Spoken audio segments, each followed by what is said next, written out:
Right. So What are we another talking about today? episode. What are we talking about today?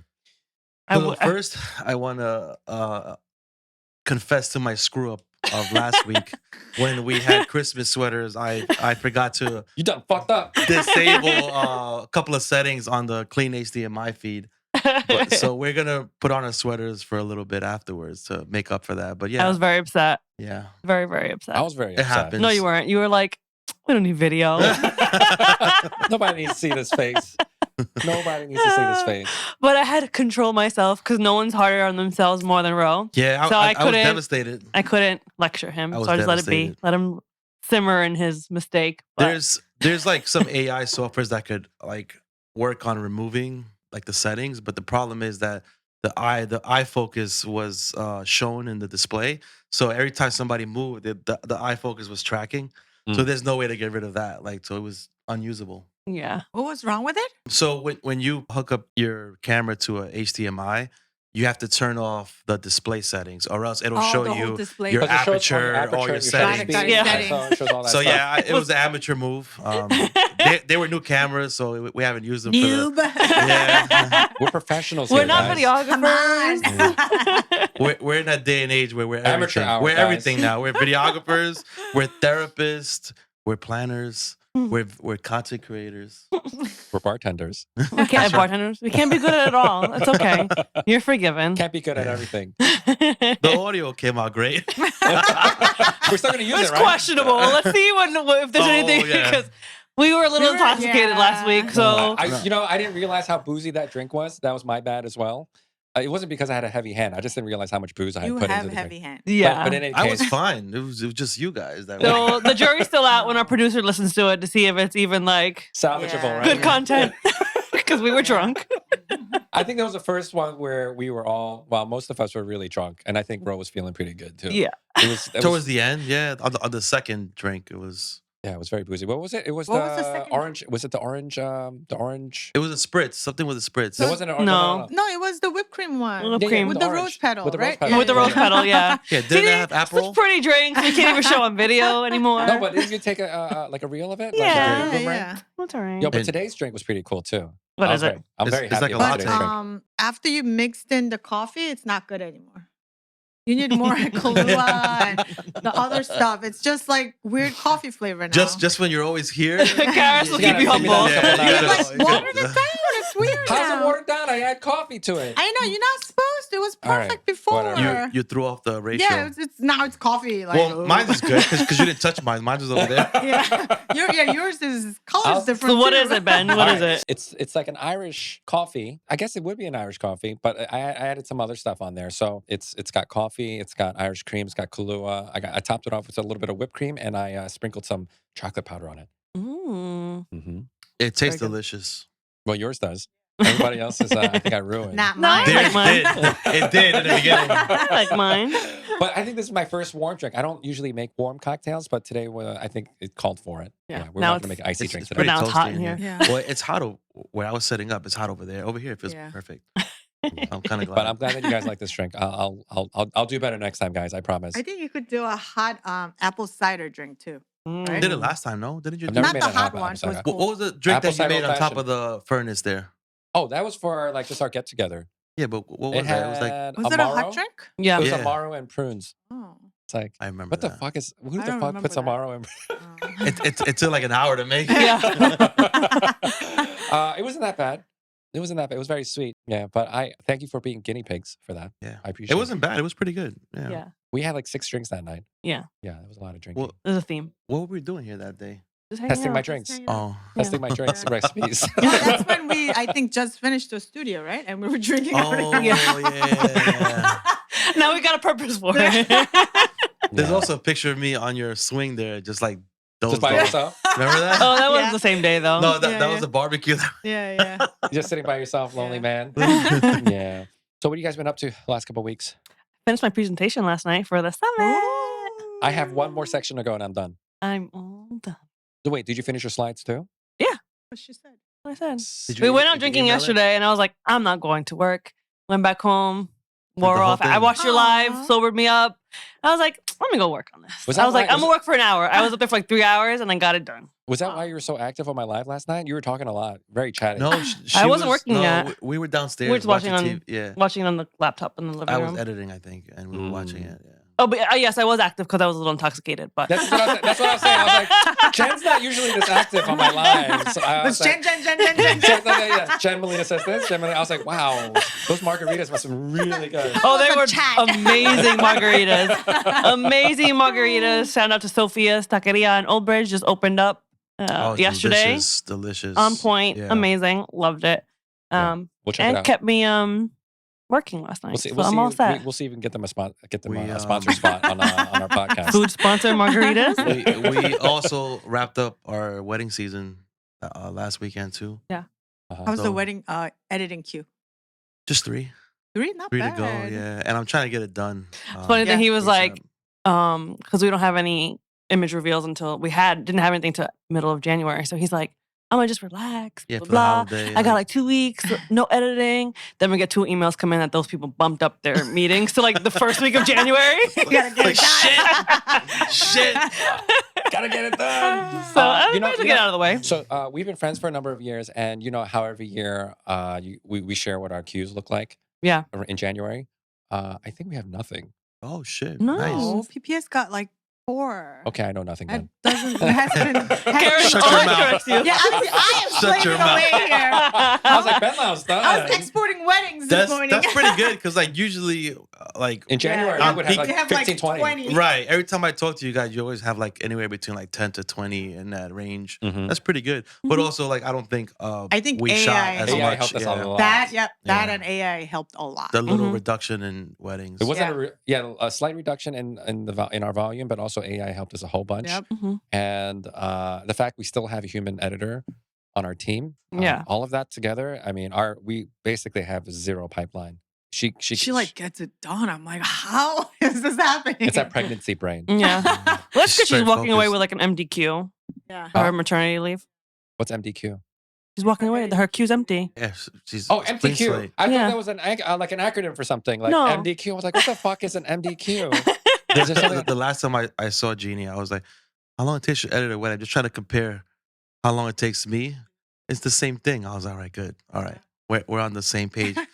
Yeah, but her because- day is like an actual day. Your day is like split into like Yeah, no, but 4 still, days. it still takes me a day. If I really sit down, I get it done in a day. Yeah, Jeannie Yeah. gets it So- done in about 6 hours, I want to say. Maybe, That's what she maybe said. less She- than she- a day. she She said like it's like a gets it day, done. And depending on the wedding, she could do like one engagement session. Yeah. as She's well. doing it while watching Netflix. So That's Nice. eye focus too. Yeah, Mhm. yeah. We all needs to watch something. hmm All right, you guys ready to start this podcast? let's do it. Yes, let's go. I'm ready.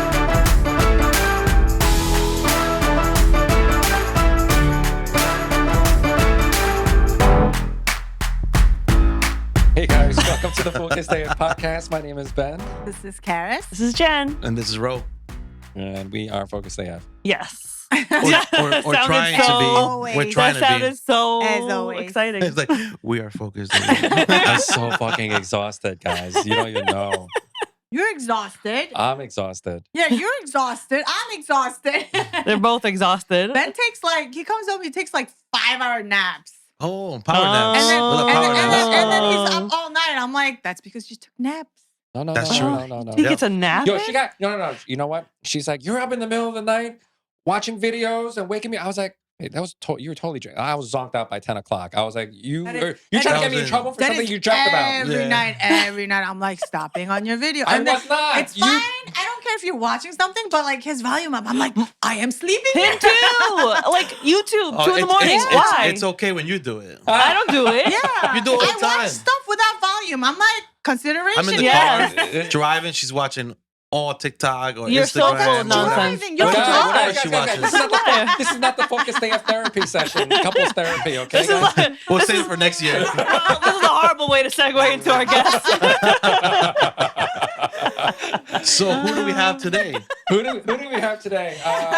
He does not have- Let's talk about how he entered our lives, right? So why don't you guys start? So I've He's- obviously he knows him I've first. known our guest the longest. I was introduced to our guests from actually a friend of the podcast, Moses and Hassan. They were friends with Leo. I think Moses was like your official like second shooter during that time, and Hassan will like tag along to like learn. So I was friends with Hassan and Moses, and they would hang out with Leo. So they brought me in to that circle, and we've been friends ever since then. So that's like what, like probably 8 years ago, 9 years ago, something like that. Welcome, Leandro DaSilva. Welcome, Awesome. welcome to the podcast. Thank you. Thank you for having me. Welcome to the shit show. I'm gonna walk out. Let you guys resolve this. Leo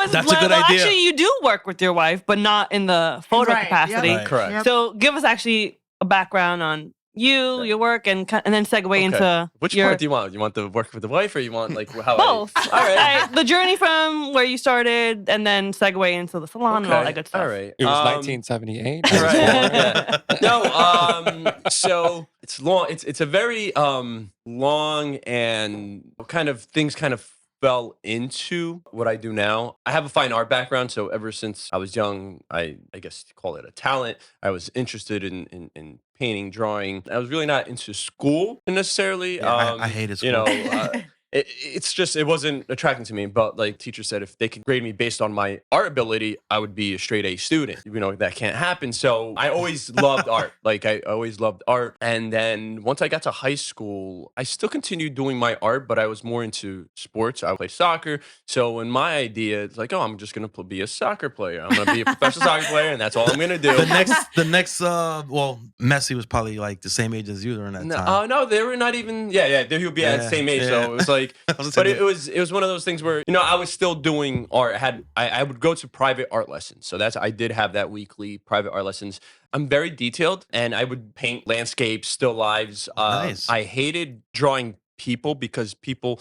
You can really see the detail in people, and I couldn't achieve that detail that I wanted, that standard I want. So I always just kind of shied away from actually drawing people, but still lives and landscapes. I loved it. So I got to a point where then my counselor in high school was like, "What are you gonna do now?" Don't you love that when and you're I'm like 16 and I'm like, what are you gonna doing keep with your playing life? soccer. Yeah, that's exactly what I told her. I'm like, I'm gonna go play soccer in college. She's like, no, but to get to college, you're gonna need to a major. You got to pick a major. I'm like, oh, great, art. Like, or actually, no, I'll take it back. She gave me a list of all these majors, and I'm looking through them. And I'm like, I don't know, like what the hell these things are. Like, and at this point, I didn't have to work when I was in high school. Like, I was just focused on school and playing soccer. So I'm like, I don't even know what I want to do. Like, I have no experiences. Like, and then I went down the list. And I'm like, they're like, oh, art, fine art. That's art, like what I did in school, right? Yeah. So I went with art. I ended up going to a local college. I actually showed up with my portfolio, and they actually accepted me on the spot because of my portfolio. And they were like, this is actually freshman, sophomore level portfolio that you have here. And they were impressed with it. So I'm like, all right, cool. That was like maybe the first time that I actually, not validation, because I knew it was better than other kids, but it was actually like from someone at that like I guess the standard, like, wow, this is actually really, really good. Where they were like, what's your name? You were like, Leandro.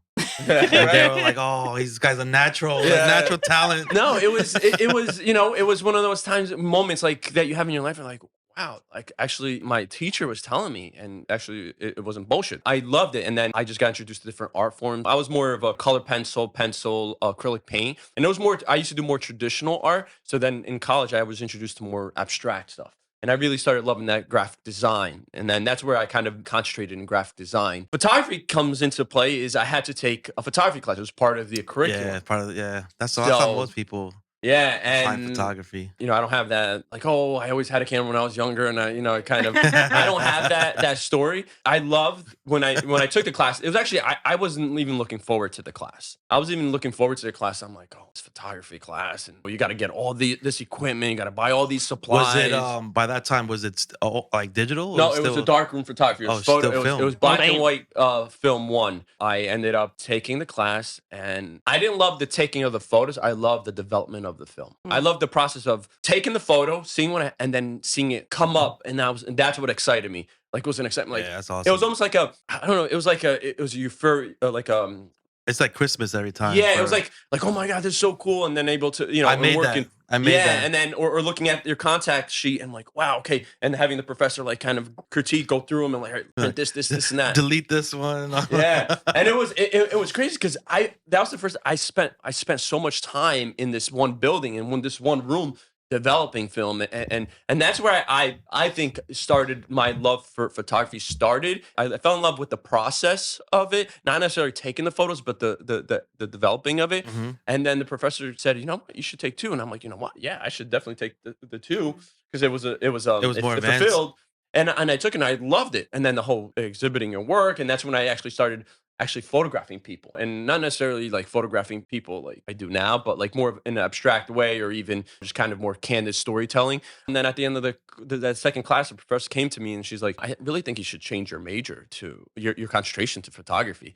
And that's where I'm like, hold on, no, that's not gonna happen. I love graphic design too much. I really did. At that point, I was also doing photo restoration, so I actually have like, you like photoshopping, yeah. Restorating. Like I was grabbing like all these photos that my grandma had, That's my parents cool. had, Oh, that's cool. and actually printing them and like seeing touching them up, man. yeah, and then just seeing the fulfillment of how somebody reacts when you have something that was old. Yeah, that's like awesome. Yeah. they thought that was gone forever and you're able to bring it back. So that's where kind of like that was like my start in college. And in terms of this is around 2006, and that's where kind of I think it all started. I was actually a pretty good, I guess, designer. I did win some prestigious awards for graphic design, New Jersey Ad Council stuff, and like that, the Art Directors Club. I kind of went that route.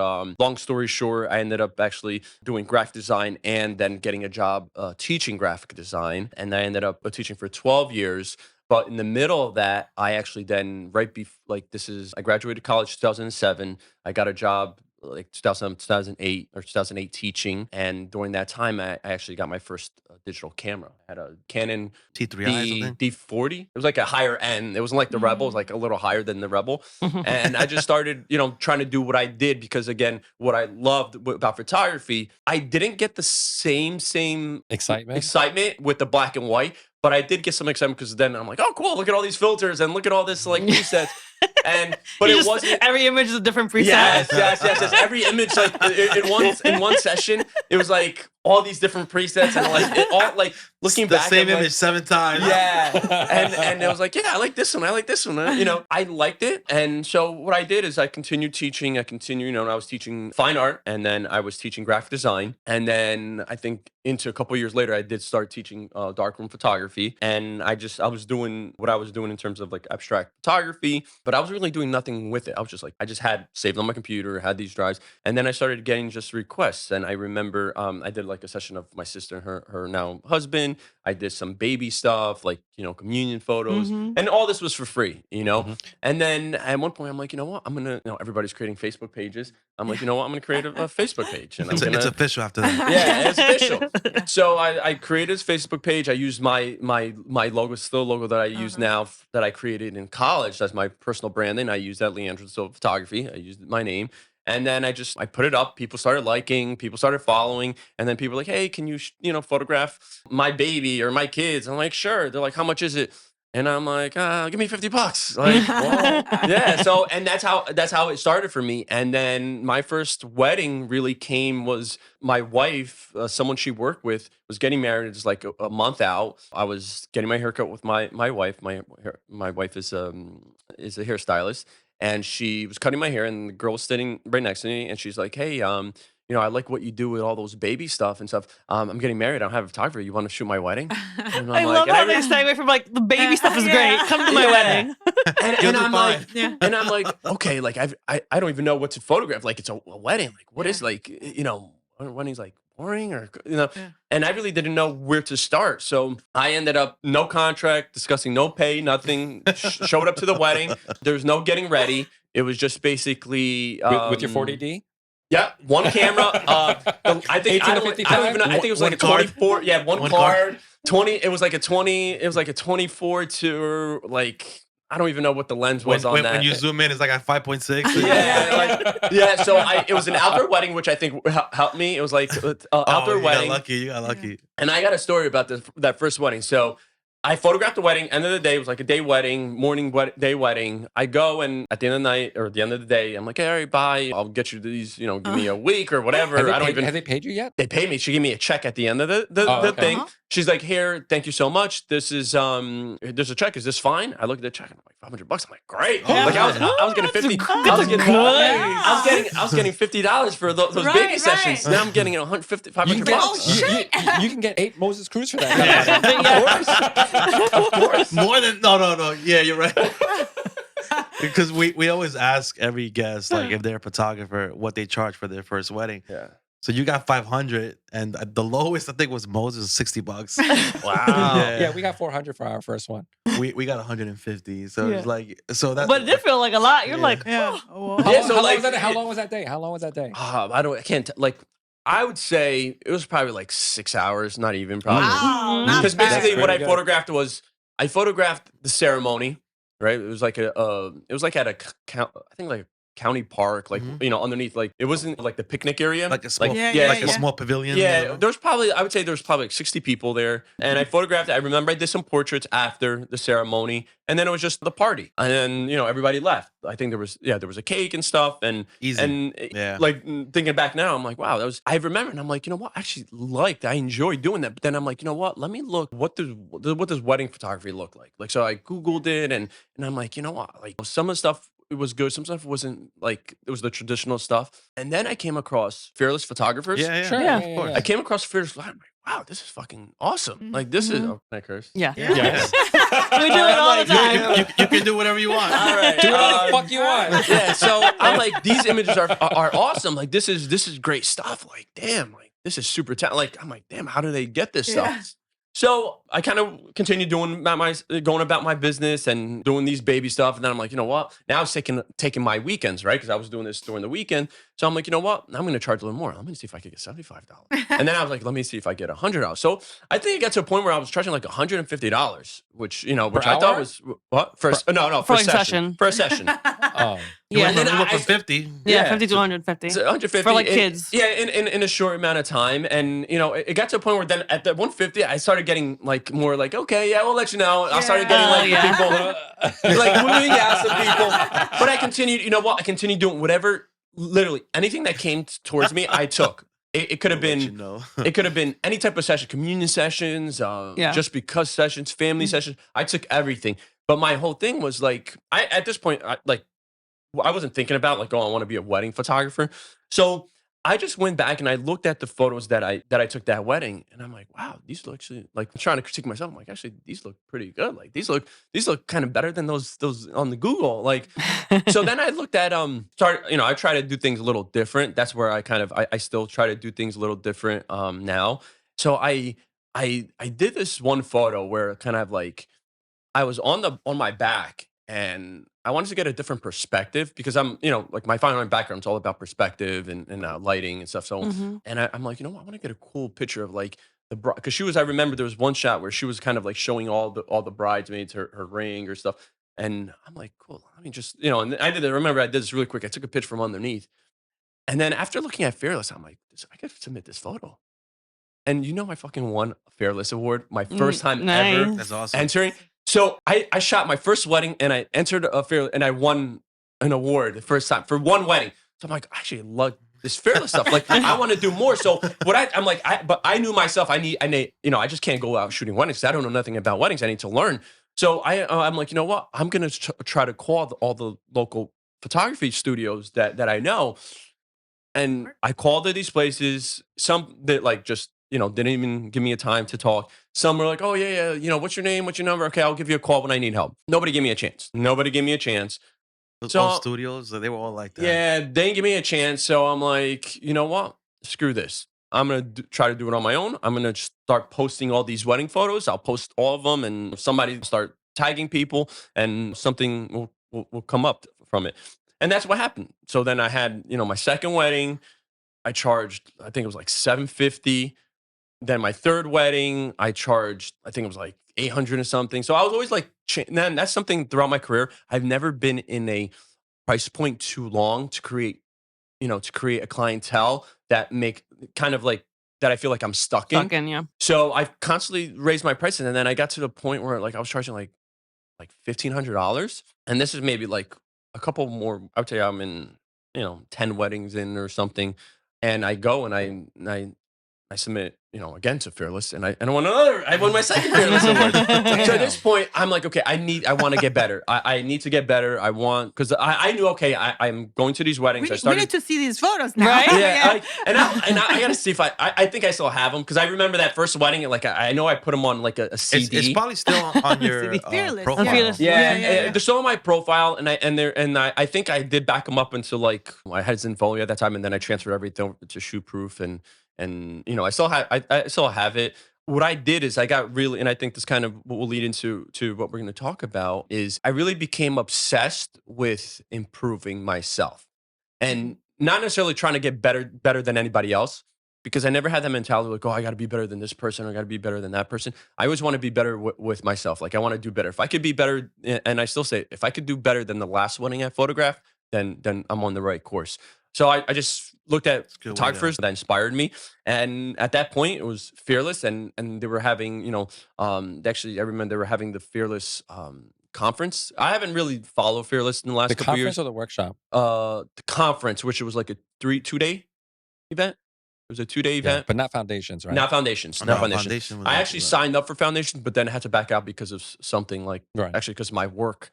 Where I worked didn't allow me to take the 5 days that I wanted. I could only get 3 days, so I had to back out of that. But I took it, and I think that kind of set the bar for me in terms of like seeing all those people speak and their work and how emotional the work was. Because it wasn't just wedding photography. They were telling like take away the type of event. They were PJ. It was a lot of. That's what it is. It was like it was the meaning and the feeling behind the photos that they were taking. Of course, you had these amazing, breathtaking masterpieces of like this. Wow, how the hell did they shoot that? But then you see these raw moments and that's where kind of I love. But then I love how they used flash, and that's where kind of it started with me. And I think it was definitely Googling wedding photography and having doing such a good job with SEO with Fearless that it just popped up, and that was the first thing I saw. I flew out to Arizona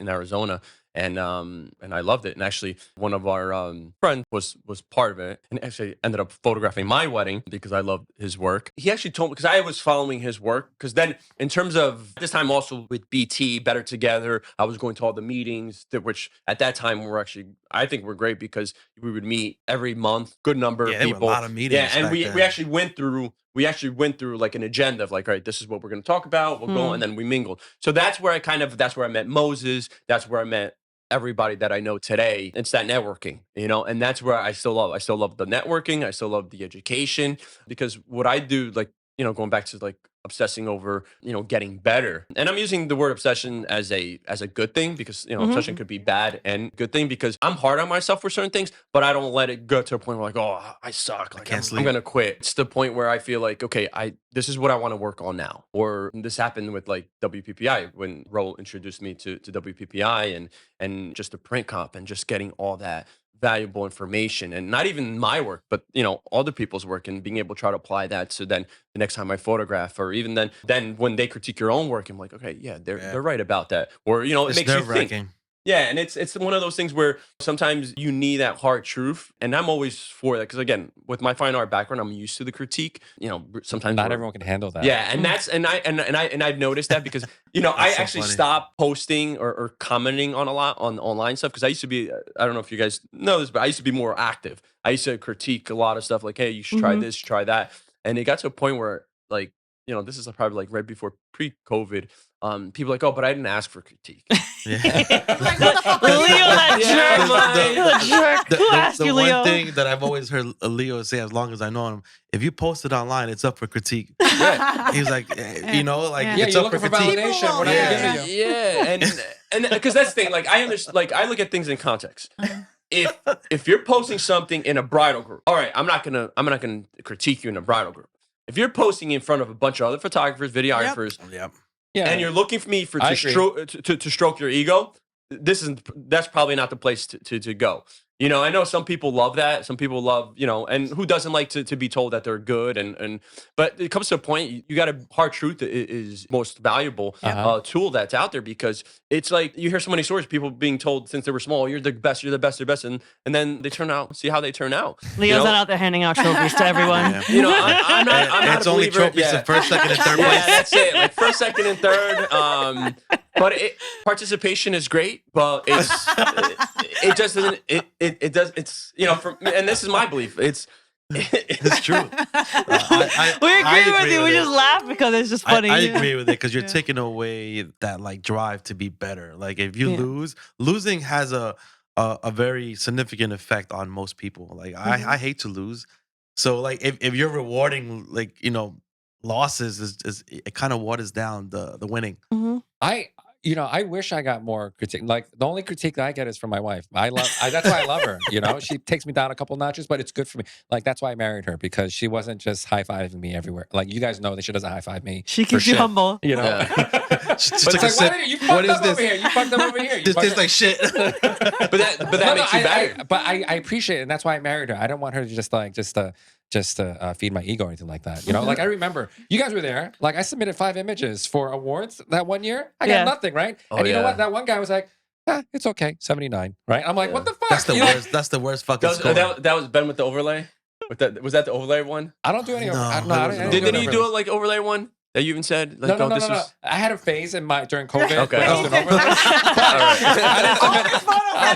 I didn't submit any of those. Okay. That little thing, what is it? Yeah, it was The little filter like things with Boca hands, circle. Yeah. No. This was like, these were like legit, like nice images, right? And I submitted them, and they were like, yeah, it's nice, it's not bad, it's not good, 79. I was like, what the fuck? You like at least tell me why I didn't get an 80 or something like that. Yeah, I can take it, you know. But it's professional, sellable work. Yeah, well, Yeah, you know what? Like they're supposed to tell you how you can make it better. Yeah, they're supposed to. But what happens is like they get like they're getting rushed out of the room, so they just like start moving on. Because we were present one year.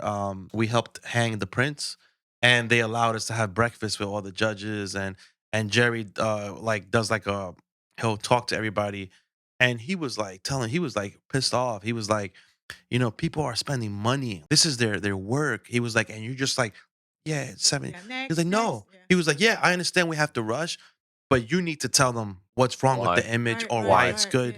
He was like really pissed off about that. You know? I didn't have any I had nothing to go on how to make my work better. Yeah.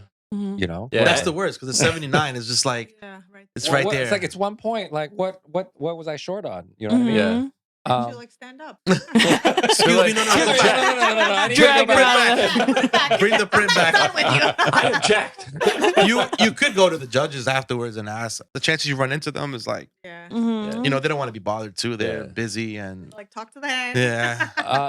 Screw them. I'm happy. But that's the whole point of it. Yeah, you're right. That's the whole point of you submitting your work and getting critiqued. I didn't get any feedback. So anyway, I have my wife to do that for me. So but it's always good, because like now you know you see like sometimes people will post and I'm like they're asking for critique, or other times they're like, oh, did this wedding at this venue or whatever, but don't want critique. Like, but what's the purpose? Oh my God, it's amazing. So you just you know, it's almost like them saying, hey, please tell me, you know, please give me high praise for these photos that's basically what they're saying. Please praise me so much that I can feel so good about the photos. We have some people that show up in these Facebook groups, and they're just posting their galleries left and right. Yeah. For what? Like, I totally understand if it was a bridal group, like, okay, all right, they're trying to make business, trying to get the work in front of other people. And I understand if they're photographers that want to work for other photographers and they want to showcase their work. If someone, because, you know, my brain is wired differently, like everybody's brain is wired differently. My whole thing is if you're showcasing, again, and this comes from, I guess, my background in art is subjective, right? You could think something, and I think in photography, to a point, photography is an art form, and it is subjective. Like, you can like a photo, your client loves the photo, somebody might hate it, you know, it's subjective, right? You know, some people like off-camera flash in their photos, some people like light and airy. So it's not saying one is better than the other. It's an opinion. But if someone posts something and you see that, say the flash is overly it's overpowered. It's overexposed because of the flash. You should be able to tell that person, hey, next time try to use less power on your flash, or try to create more of a balance with the ambient light. And somebody should take that, and even if they don't want to reply to that, be like, okay, next Take it time, in. next time I'm gonna try to do that. And that's what I do. Like when people say things and go, okay, you should try doing this. And actually, everybody knows I like to do the composite bridal party shots. So I had submitted. What are you talking about? What composite shot? Leo the composite. Luminosity. So something that I took from the first time that I used on at WPPI is they're like, everybody's looking at a different direction. Like, what are they looking at? And I forget who it was that said that. And I'm like, you know what? You're damn right. I'm going to start now. And if you notice, like the last couple of years, most of my private parties, they're actually looking at the couple, or they're looking at the camera. I stopped doing the kind of looking out. Looking away. Because I at first I'm like, oh, it's cool. And then I'm like, where the hell are they looking? Like what they're looking. Right? Yeah. So I'm like, you know what I want. And in terms of, you're thinking of art, you want to keep the viewer's eye inside. So, I'm like, okay, how can I keep them to the subject, which, most cases either bride and groom, groom and groom, or bride and bride, whatever it is, the couple, the eye should go to there. So that's should be something very clear what we're looking at. and if it wasn't for me being open to critique, or being, open to having my work critiqued in front of other people, I would have never made that change, And on top of that, you're paying to submit the work. It's not like it's a free critique. Yeah, and you're not submitting, yes, you're submitting what you think is the better work that you have, but that like you're also submitting where like I want that critique, especially now with the Jerry's iconic Jerry's and Melissa's iconic awards. I think it's awesome because they give you the audio. I think he posted yesterday that it's going to be live soon. They're still not ready for it, but that's what I'm looking for. Yeah, it's great. Like you think, okay, if I can submit 10, if I can win 2, silver awards or something, at least have something to go by. But really, what you're looking for is the feedback. I feel like I learn more from the losers than I do from the winners. Yeah, 100%. The winners, like I already knew that was a good photo. The losers, I also thought it was a good photo, but then it kind of makes correction. Like, okay, yeah, they're right. Like, yeah, they got this has to be fixed. That got to be fixed, and that's where it comes back to like me wanting to do better. I don't have, and I say this, and to people like, oh, people are your competition. I have no competition, right? The only person that really stops me from doing what I want is myself, right? Because we can all be the same price point. We all live, we're all in the same market. It comes down to what I can deliver that's different. Right. I deliver something that's different. You guys deliver something different. It goes from the product to the experience, right? Because your experience is different than my experience, than Ben's experience. And it comes down to getting your ideal client. Yeah, for sure. Because I think we're all right around the same price point, a very similar price point. Yeah, there's 1, 2, 3, 4. There's like 4 brands in here, and I think we're all right around the same price point. However, I think we serve different audiences. Very completely different. Very different audiences. Ours are a little close, but like it's still different. Yeah. But I feel like Leo's is very unique. And one thing I like about you is like you're unapologetic about it. Because some people will be like, That's who he is. why is Leo shoot like that? Or like, why is everything a composite? Or they don't understand the concept of learning more about your fine art background. It makes sense. And like why you want to shoot that way and how you shoot. And some people don't realize that. And I like that you don't give a shit what people think. You're just like, I'm going to be who I be and not fall into the trap of whatever trends or things are happening. How you explain your background, it makes sense now. That whole landscape fine art, your tones and colors. Like I look at just look at Renaissance. You look at Caravaggio, Raphael. Right. You look at the way the light is used. Like a lot of shadows. Like a lot of shadows. Like you get that contrast. Yeah, and you get those high. Like I love that look. And I've always liked that look. So like even like my wife, when we travel and we go to like I want to go to the museum. I want to go to like these, and she's like, come on, and more. But I love like being in front like I just love looking at the artwork and trying to say it's subconsciously what influences me to do what I do. He wants to create this experience for his clients. He wants them to feel like they're looking at a museum piece on their walls. Exactly. And as corny as that, all makes sense. you know what? Now we know where you get your captions It from. all makes sense. He was like, you might want to put some 3D glasses for this one here. and that's exactly like I love. That's my why. Like I love that. And for me, and I tell all my couples, this is not work. It becomes work when I have to photograph something in a certain way that someone wants. I think I shared with you guys. 100%. I didn't fire a client. I kind of convinced her not to Book with you? Yeah. well, she booked with me and I convinced her to book someone else because she sent me a bunch of photos that were light and airy. Not aligned with what your brand Yeah, is. they didn't align. And like at first she loved my work. She booked me through COVID. Everything was great.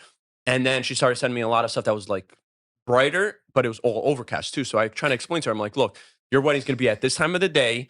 There's not gonna be any light. And then your reception, if it's sunny, it's gonna be very harsh light. 1 o'clock in the afternoon, it's not gonna look like this unless we have a cloudy day and we'll have similar light. And I told her, like, look, I could do some photos like this for you, but what I would, I don't know if you've considered this, but have you looked at other, like this photographer that you sent me these photos, are they available? Like, and I told her, look, I'm willing to give you your money back.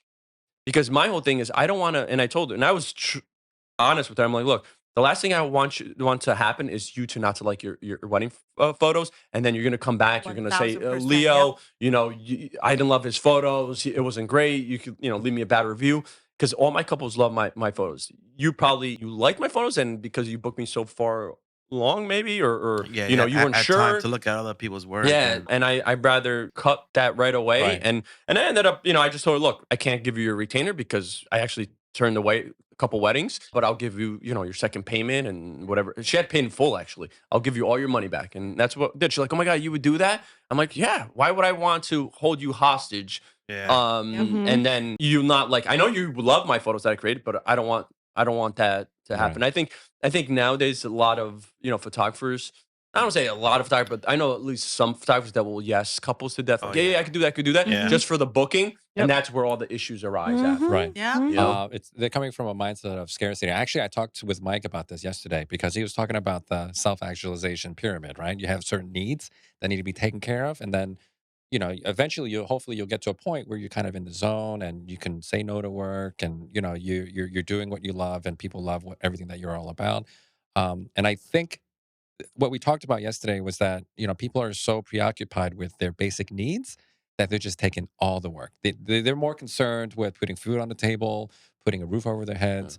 So like I don't know if we would still be saying the same thing if we weren't in the positions where we are right now. Because Sure. I think currently, right now, where we are in our careers, we can say no to work, right? But let's say you're just starting out, or maybe you've been at this for a little while and you're not making a lot of money. You No, are Ben gonna, Lau, you cannot say no. you have to say yes to everything, Yeah. right? Because you got to put food on the table first and foremost, right? The hope is that eventually you will get to a point where the higher level stuff takes precedence over the lower level stuff. You know what I mean? Even now, though, I feel like there's some that every year slip through the cracks, right? Like they. Oh, it's gonna happen. Yeah, It happens. Yeah. They check off all the boxes, but Yep. I feel like it's usually the personality. Like they like your work, but just the personalities we don't mesh with. It happens, Yeah. But if as long as it's not happening too often, Right. Yeah. it's okay. Oh yeah. Yeah. So yeah. And I think that happens now because I think we're also doing a lot more Zooms, and we're still doing Zooms, and I think that sometimes it's hard to connect. Mhm. Like in person, you see body language, you see a little bit more than like just looking at the Yeah. screen. Because I think that's just the nature Yeah. of the game Right. now. There's also a little bit more effort they put in to meet you in person. Yeah. Because like with Zoom, it's so convenient that they're meeting with so many people. Sometimes they're probably like, They probably don't even know who's who, right? Yeah. yeah, or They don't. oh, that happens to Yeah. us all the time. Yeah. Are Like- you? Oh, you're the guys. You guys are the ones that make the moving pictures. And I'm just like, Why are we obviously you talking? did no research. Just to Yeah, fuck with them, I yeah, want to let do me- some moving pictures too. Put some gifts on my feed. Yeah, you're like, all right. So you just interviewing everybody because it's so convenient. And Yep. what could happen is someone could give somebody a hell of a deal, and they just decide to book with that Yeah. person. At some point, I think the long game is that eventually you will attract your dream clients, your target audience, who are going to appreciate everything that you bring to the table. There's no questions asked. They're not going to send you a billion Pinterest boards, and they're going to book you for you. But when you're first starting out, especially when you first started out as well, you're just taking everything and everyone. Yeah, like Yes. and I understand those people that I'm not here saying that I made the right decision or they made the wrong decision, but it's like you have to it comes down to common sense, right? If you're just starting out as a wedding photographer, you want to be a wedding photographer, right? And you have a 9 to 5. You should hold on, and this is my opinion. You should hold on to 9 to 5 as long as you can, That's what I did. because that's what I did it. I did it to the point where it was actually hurting my photography business by staying in Yep. there. Yeah. And the only reason why I Mhm. stood there was stood in that position was for comfort and because actually I liked what I did. It wasn't like, I didn't feel like, oh God, I have to go do this again. But I got to a point where my family was growing. I needed more time. I just felt like, I had my other business that was growing. And I'm like, this is just holding me back. As much as I love what I'm doing, it's holding me back. And I'm gonna make the leap now because I was making way more in my photography than I was in my day job.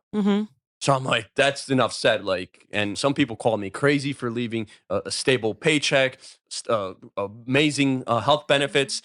And I told him, but that's small thinking. I'm looking at the bigger picture. Right. There's a smaller ceiling too. Yeah. So, yes, I have to go after it, but that's just, I'm willing to go after it. I have a question. So Okay. what I like about you when we go to WPPI and all these things is you don't focus on one stream of education on just like going to technical classes. You do business classes as well. And Photo walks. like You're all these like different all over the things. place. You told us a little bit about like your technical education for photography. Tell us about your business education and how you tie that in. Because you don't just own one business. You own two completely different businesses.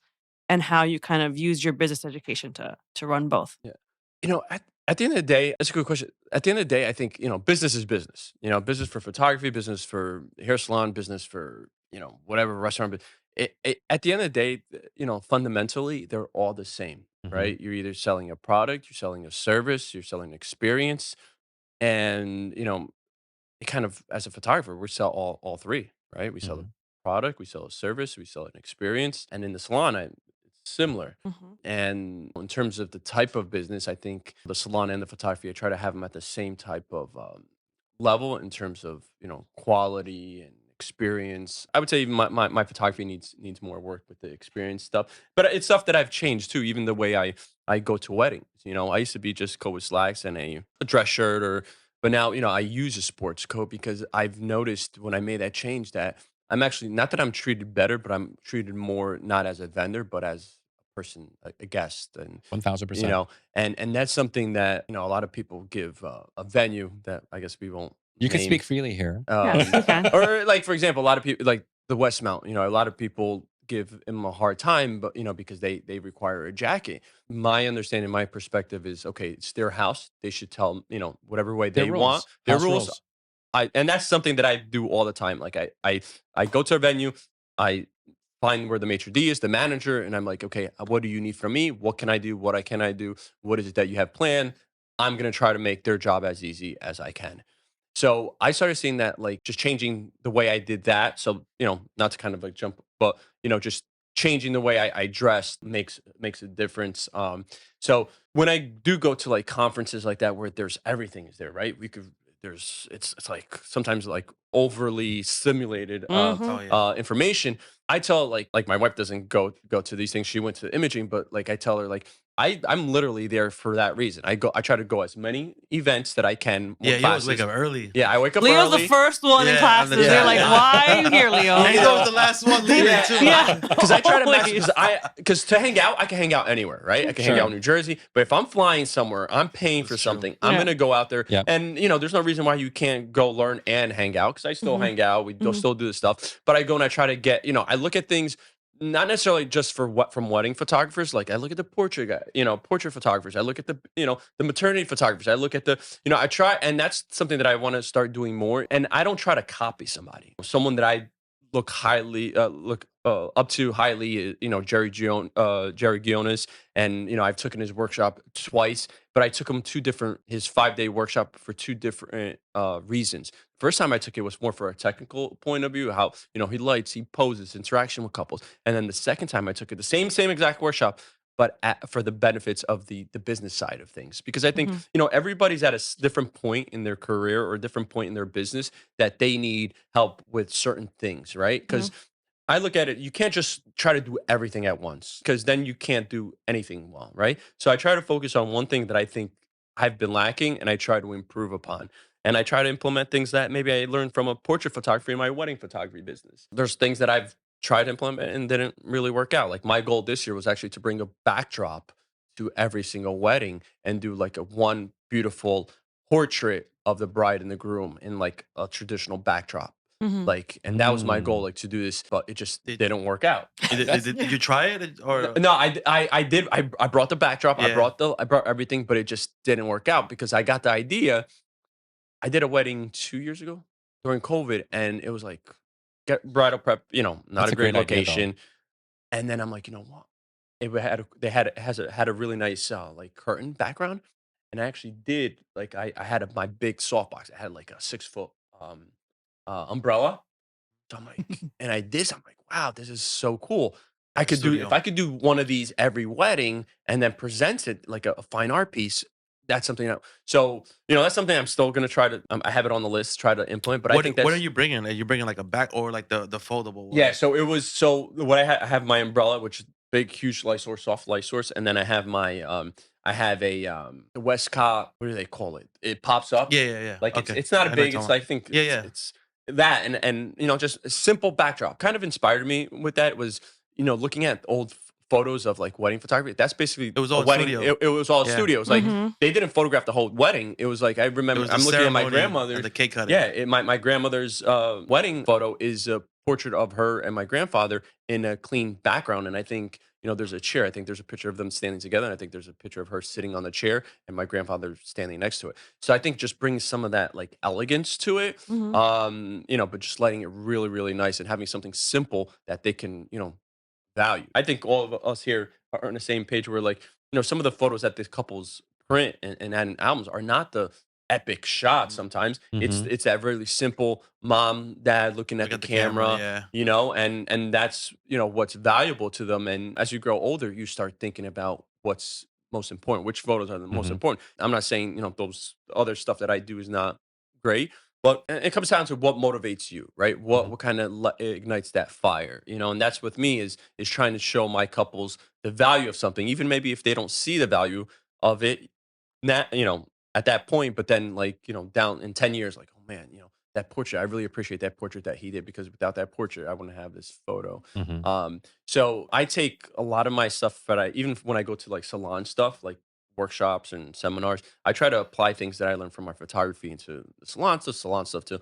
Because at the end of the day, it's all the same. It's just said in a different way, in different contexts, and it's just being able to see it. Because like people talking about social media, right? Social media for a salon and social media for photography is basically the same stuff, right? The same way you're going to get clients for the salon is to be the same way you're going to get clients for photography. Is you're trying to reach a certain audience, and you just got to know what that audience is. So I try to do that in terms of for like the business side of things. I try to or interactions with couples because you can interact with people. I try to utilize cross platform in terms of industries, but it's all the same. Like it really is. And then the technical stuff is I try not to keep to just wedding photography because you really see some cool stuff happening in like portrait photography and that's something that I like this year, going imaging, and I'm going to try to like focus a little bit more on portrait photographers and doing things different. I'm actually looking like I don't look at a lot of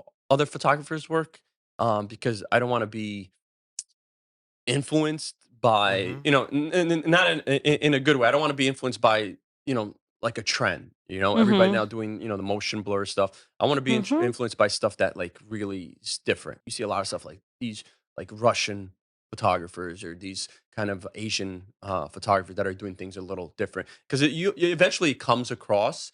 But like, I don't want to do trendy things. Like, yeah, if a couple says they want me to do some motion blur stuff, like I'm like, oh, I've been doing that ever since I picked up a camera. A lot of blurry stuff. But these are all my called out images. So just take your pick, whichever one you want. Which one do you want? So they're all blurry. But no, I understand. I understand trends, and I understand we have to also because we do provide a service, and if a couple wants something that we don't do, we have to do like we talk about cocktail hour, right? If I don't show, I don't photograph cocktail hour, but if a client comes to me, hey, Leo, I need cocktail hour covered. Yeah. Okay, so then, it, I'm going to have to either, hey, I have to do this during the reception. Then maybe I'll bring an additional photographer. We'll hire a different, and we'll get the cocktail hour. I'm also not one of those like, no, I'm not going to do that. That's not me. I'm not going to change my style for the whole day. But if you want me to do, hey, I really wanted these photos brighter or stuff, like I'll do it because again, I understand I'm running a business. But I'm not going to change something completely, do all light and airy wedding because they're just paying me a lot of money. Mhm. You know, I'd rather not take the wedding. You know, it's even with a lot of these people that like NDAs and stuff. I don't want to work for anybody, like, because I really like showcasing what I do. You Yeah. know, I'm not saying that I haven't done it or haven't entertained something like that, but it's not something that I like doing. And It's more valuable to show it than yeah, to A- oblige and yeah, because I don't know if that's gonna be the best photo that I've ever taken in my yeah. life, I and know. then Mhm. I can't share it because I've Yeah. I've agreed to an NDA, and I understand being private because I tell my couples I don't show anything, anything too personal. I'm not gonna show, of course. Why would I want to do that? But if it's something a great emotional moment that I think that would be great to submit to like WPPI or something that could get some feedback and share with other people that would love to. You want to share it, right? If you get a picture of you and your mom You and you and your take the dad, shot of your career, yeah, and then you can't show it. and then you can't show it. And I understand. Again, I have no problem when people, they have to provide, like you said, provide shelter. They have to put food on the table, roof over the head. I understand that. I don't look down on people like that. But for me personally, there's certain things Well, that you're at a point in your career where you can yeah, say and that. Say and, no, and, yeah. and, yeah, and that's why I'm saying it. Like, but what would I tell a younger self of mine? I would say just continue, just do what people want, but do a little bit of what you want and start building that so that at one point it's going to come to the point where you're going to be 60% what you want and then 50% of what needs to be, or The math Your math, math is wrong. It's Leo. not and I'm not mathing, Leo. drinking, and I'm not drinking. 60% of what you He want said he and wasn't good 40. at school. Yeah. I wasn't good at school. Art major, guys. Art major. I was like, the math ain't mathing. Yeah. Ben Caught real quick. Yeah, no. Well, at least we know you give it 110%. Yeah, Yeah, there we let's go. See, Ro knows how I'm thinking. No, but yeah, and again, it's not about some people are like, oh, I shoot for myself. I don't shoot for myself. I shoot for the couple, but the couple picked me because of what I can do. A lot of Mhm. times I even ask my, is there anything specific that you want, or like no, we trust you. Just do what you, and that's what you want to hear. Right. We trust that what you do. We're not going to tell you how to do your job. And that's where you want to be. Of course, was this the way it was years ago? I understand things take time. I think a lot of times, especially I think with the new generation, because like I said, I deal with both businesses. I see a lot in my other business that the newer generation wants instant gratification. Yeah. They want to be at where you're at with Yep. your 13, That's the first 14. thing they need to learn. Yeah. It doesn't happen right away. Yeah, and it does to some people, but it's so rare. yeah. Like you could be you post a photo of wedding and it TikTok it just go goes viral. viral, yeah. Then you're good. That's amazing. But even if you ask some of those people, right, that go viral, what did it? Yeah, what did you that get? do for you? Nothing. Yeah. But what Leo said earlier about his skills transferring between his salon and photography business is business and stuff, right? We all attended Wedding MBA a month or two ago, and I would say that some of the most valuable information that I learned were not from photographers. Listen, I got some good info from photographers, but some of the best info that I got were from DJs and also from a venue owner. Yeah. Planners too. There were some good Yeah, planners. and I was like, it doesn't. Business is business, sales is sales, marketing is marketing, and I think they are preventing themselves from all this potential good information because they're so close-minded that, hey, listen, if I am a wedding videographer, I can only learn from other wedding videographers. Mhm. Yeah. If this person is selling widgets and stuff, I can't learn anything from this person selling widgets, right? That's not true. You got to be open-minded, just like what Leo's doing. He's like, I can learn from everyone and everything. Find opportunities to pick something out that you can learn from someone. Don't be so close-minded about it. Yep. Because I want to know how, like I don't want to do baby photography. That's just not my thing, like the posing. But I love to know how to do it. How do they come to that? It's not like I'm gonna. Oh yeah, Leandro Photography is now gonna offer. You're just in luck. We have a newborn photographer here. You need a basket? A basket of hammocks and some PVC pipe? That doesn't do it for me, right? That I appreciate. I love the photos that they create. I that's definitely a skill. There's definitely a skill to that. But I would love to sit in on a session how they do that. Like how is that? It's not like I'm gonna go and start doing my own because I just don't. Like I tell my couples, like they want baby photography, like I'll do more of a lifestyle. Like okay, go to the home. I'll take pictures of the baby. I'm not gonna touch her. I'm not gonna manipulate them. I'm not gonna put them in these. By the Like, way, you there's touch your always own a kid. hand touching a baby. Just Yes, so you know. yes, I know. I know that. I saw. Was it I think it was a TikTok or It's a something. I cartoon. saw that how I saw the editing. I of know it. someone that will come in and pose the baby for you for a fee. Yeah. Seriously. We do. They'll come and pose a baby and you just photograph. That's crazy. But That's a skill. But Yeah. the thing is, you know, I think one of the shortfalls or one of the challenges that many just entrepreneurs in general is that they're not curious enough. They get to a certain point, they're content, they stop growing. They're like, hey, listen, I got this, I'm good, right? And they stop learning.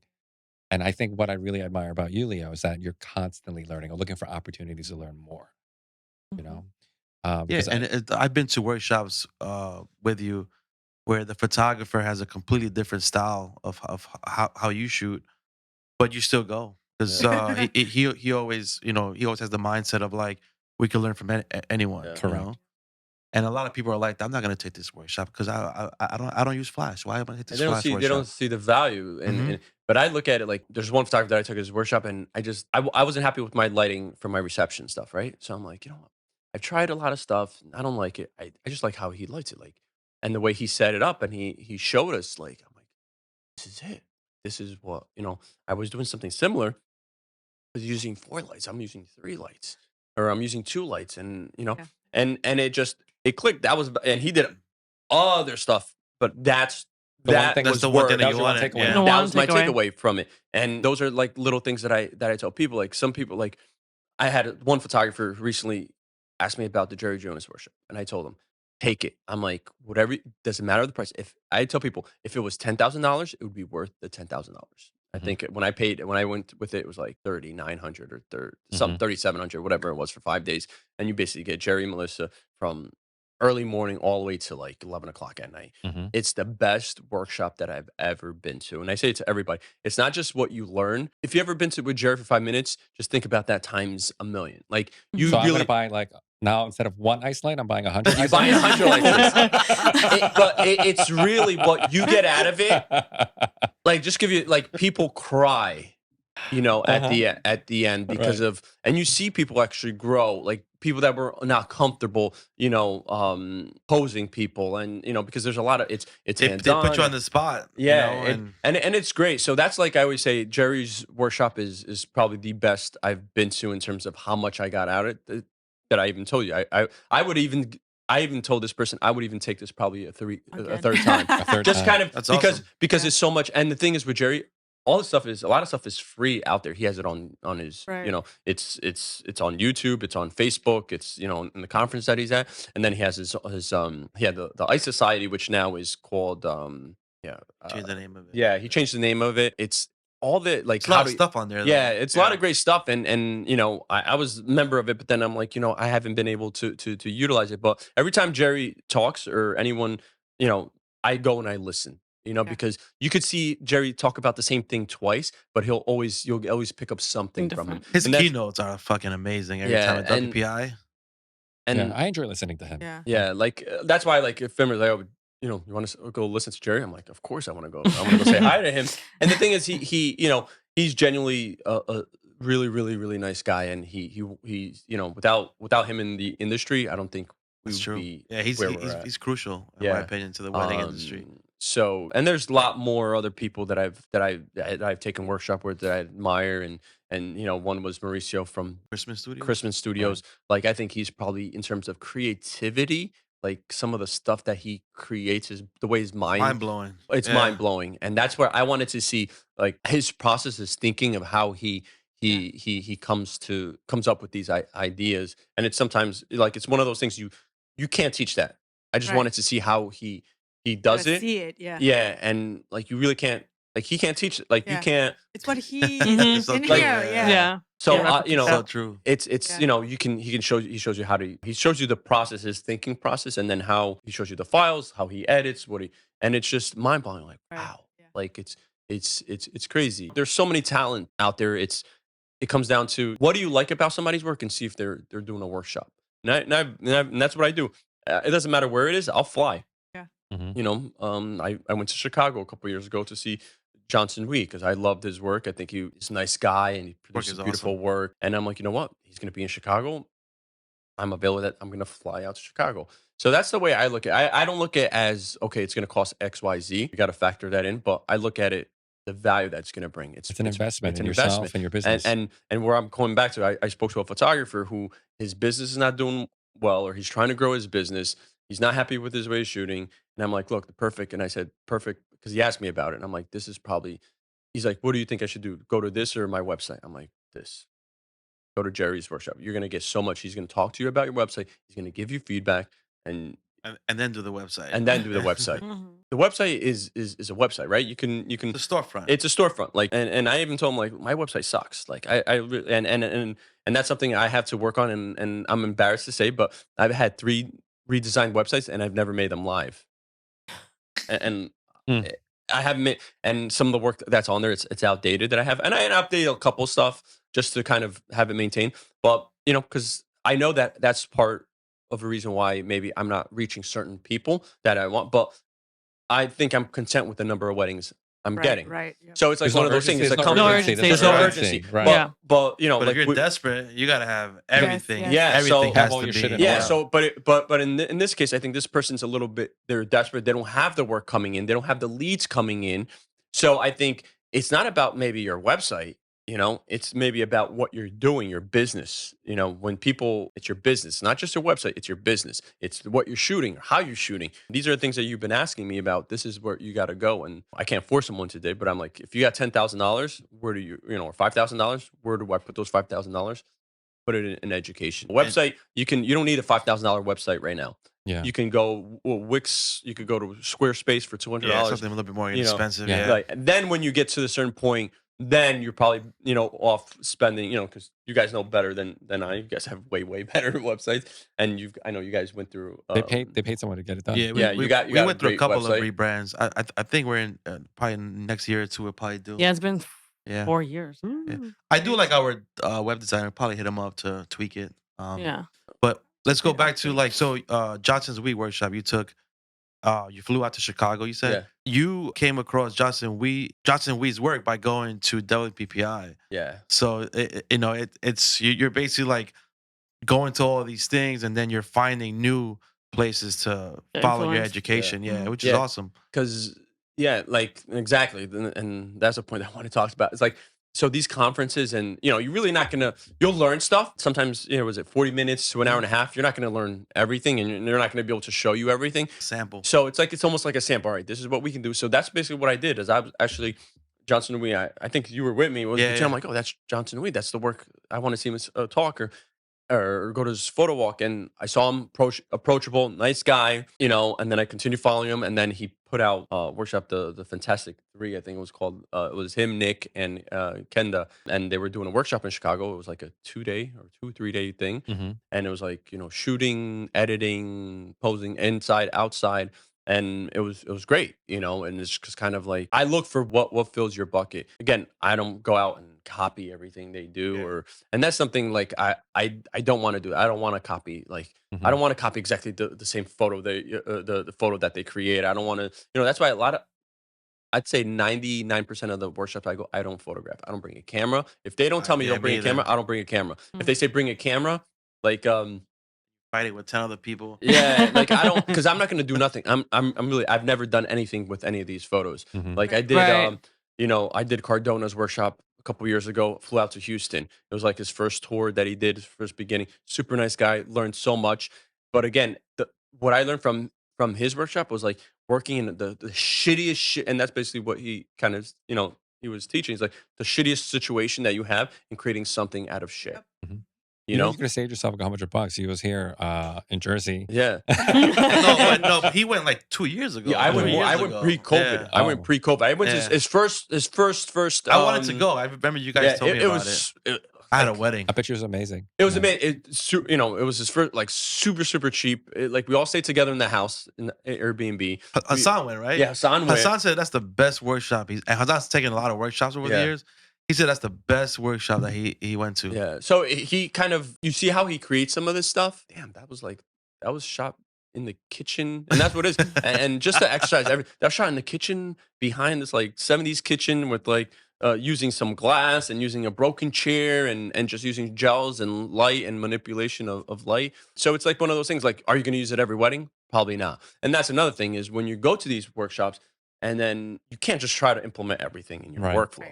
You No know, way. it's about having everything in your pocket and be like, And okay. you're also learning how to see something a little differently as well. Yeah. You know, something that I learned this year, or someone shared with me this year, you know, the power of the workshops and conferences that you attend. It's not so much the classes themselves. You might learn a couple things here and there in Yeah. these classes, but usually it's a path to something much bigger. You know, whether it's because you heard this person speak on one of the sponsor stages for 15 minutes. Now you're going to follow them and find out that they have a full workshop somewhere else, right? Yeah. Or maybe it's you get invited out to a nice steak dinner, and then they help you make $30,000 the same year. You know what I mean? Yeah.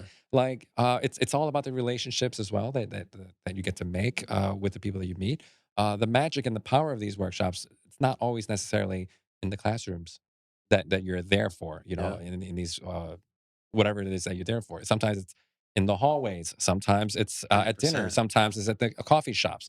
That's where a lot of the magic Yeah. happens from these Yeah. workshops and conferences. And it's the networking. Like the people that you attend these workshops and seminars and stuff with, it's like that relationship that you can then like, oh, I know somebody in Houston that I can, you know, if you're in Houston and you know, say you're shooting in Houston or you need to have a wedding or Chicago or some, you start learning, you know, you start networking or you meet somebody at WPI and you know, you're going back to, you have a session in California or something and you know who to reach out to for help, for assistance. So it's a lot more, you know, Right. and it's not like, and I think a lot of times we have to take off the blinders and look a little bit further out and see what really do we get out of it. It's, I don't need to learn. You know, I already know that because you hear some photographer like, I don't want his work is. You know, I already do what he does and stuff like that, and that's fine. You know, that's you know, I could respect that. You know, you feel like you're at a certain point. But for me, it's like, what do you want? I want more. Like I was actually having a conversation with my wife last week and this week, and I'm like, I don't want to photograph things that I don't like. Like I don't want to just do something because they're going to pay me a lot of money. You know, that's great and all. Money is great, but at the end of the time, one thing is most important is like loving what I do, and two is my time. If I find it's not worth my time, or if they're not paying this amount, I don't want to go take a picture of it. You know, because it's like my time right now, especially with kids, it's like very limited. You know, and I have the other business and stuff, so I have to be very, very particular with what I do and what I want to do. So that's where I kind of fortunate to be in the position where I'm at now, where I'm able to pick and choose because I've made certain decisions. Some of them right decisions, others you learn from your mistakes, but it's about moving forward and just getting better at what you do. Because I find once you stop trying to improve yourself, that's like the beginning to end of you. That's when everybody just goes around you and keeps going. Yeah. And then you're like, oh man, what happened to him? Yeah. You know, he was so good. He was so, you know. Pull off. Yep. And typically, I always say this: by the time you notice there's a problem, it's a little too late. late. Yep. Yeah, Yep. to make changes. Yeah, because there's so many, dude. There's so many talented photographers out there, like wedding photographers, like first year, second year, third year. They're killing So it. They're doing. many. They're They're so so talented as good. hell. and they're hungry. They Yeah. pop up from And they're cheap. nowhere. Yep. Yeah, Mhm. and it's so if a couple's looking at your work and looking at their work, all right, similar work. Okay, Like, now what's why? next? It comes down to price, Yep. right? Personality. All right, they're I like you know they were cool. We met with them, and their price is half than what. Then I'm definitely gonna Yeah, go with that That's person. a no-brainer. It's a no-brainer. Yep. So that's something that we have to look at, and okay, and that's what I talk about being different with the work. With me, it's yeah, you're still gonna get your family portraits, but it's what else that I'm gonna provide. Like I know everybody wants my composite bridal party shot, so I know I'm gonna have to do it. It's not that I love doing it too. So that's another point. It's not like, oh, I have to do it. I love it because that's my, and I shoot at the same venues a lot of times. So it's like my goal is to give them something different. I'm not going to give them the same exact thing. And it's sometimes working in one venue and then trying to give A different a experience. different Yep. experience in the That's same the hardest room. thing. Yeah, like It's the hardest like thing I ever. photograph a lot at the Pleasantdale Chateau. Mhm. So a lot of people like the library, right? The library has 4 walls. So I literally I'm actually going to do a reel of all the bridal party photos that I've done in there, and I've done I think a 40-person bridal party. I saw that Okay. picture. In Dude, the library, the and one the- where dude. the piano is. No, No. it's The where smaller the room fire with right, the right tiger outside where the the stripe. reception fireplace, room. Right outside the reception room with a little. the library. hallway. Little room. Yeah. You can't fit 40 people in there. I had almost 40 people in there. And he had an 8-foot softbox. Yeah, Shit. yeah. So it's like I try to create where like I've used all the walls and try to create something that's unique to them because again, that's what motivates me. I want to create something different. What was that? Yeah. One frame to fit everybody, or you had to do multiple? Oh, I did You had to multiple. stitch And it. so I actually, No wonder. I was inside the fire. So there's a fireplace there. It's not working. But I'm in there, and the camera's like this, Yeah. and I'm just all right. Next. Shit. So it's but I like it. I enjoy it. Like I enjoy the process. Like people are like, oh, you're crazy. It takes forever to edit, and it does take. It's not just but like you're also not doing 20 of those Yeah. images. Like and how many of those dramatic or composites do you do? I'm like, I don't have a certain number. Like it could be 1, Right. it could be 10, but it's not all of them because you need a whole that's day. not Yeah, practical. some- Yeah, a lot of it's not time for that. Because again, at the end of the day, and that's the thing, like when people inquire, like sometimes it's like they're like, oh, but my parents want to know if you do the other photos. So I'm like, yes, and that's why I include galleries so they can see a full Right. gallery. That's similar to what happened to you. this you know? morning. Yeah. Yeah. Because the thing is, they traditional photos. No. yeah, because they go on their How dare Instagram. you? Wrong person. Yeah, they go on your Instagram and they're like, wow, like these are good, but like, what about the other stuff? Yeah, Like, yeah. my Yeah. family wants some family portraits. Right. Of course, you get all those. That's exactly Karis's thing this morning. That's all because looking like at the camera. And actually, you know, this has opened up opportunities for other events. So I've done like graduation parties, and people book me because of the what I do. Like Yeah. they want. You did so that family- graduation party at the Pleasantdale, right? Was that No, was I that did Spanish one- kid? I did one at the Venetian, Venetian, and yeah, I you did go. another one at the It was like a wedding. Leonard's in Leonard's It was Palazzo. with the Spanish kid, right? Yeah. That was in the Venetian. Yes. Yeah. Oh, I thought it And was you did a Pleasantdale for some reason. composite? Yeah, For the I did. graduation party I did was family. like- I did a family. So now I'm doing bride party, and I'm doing like a family like type of stuff. Yeah. Because at the end of the day, those are the photos that they're printing. Yep.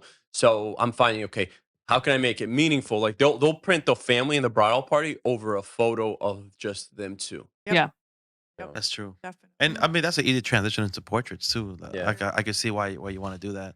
Mm-hmm. Because I love and this ties into going back to like the black and white, the process of like the photo coming to like that black and white coming to be.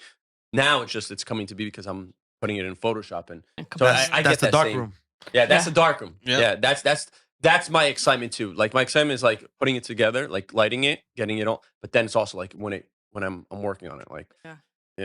it takes more time. But Listen, this groomsman was a dickhead. I'm gonna make him a little bit more shadowy here, no, so nobody sees him. I had during COVID a groom's brother who didn't want to take off his mask.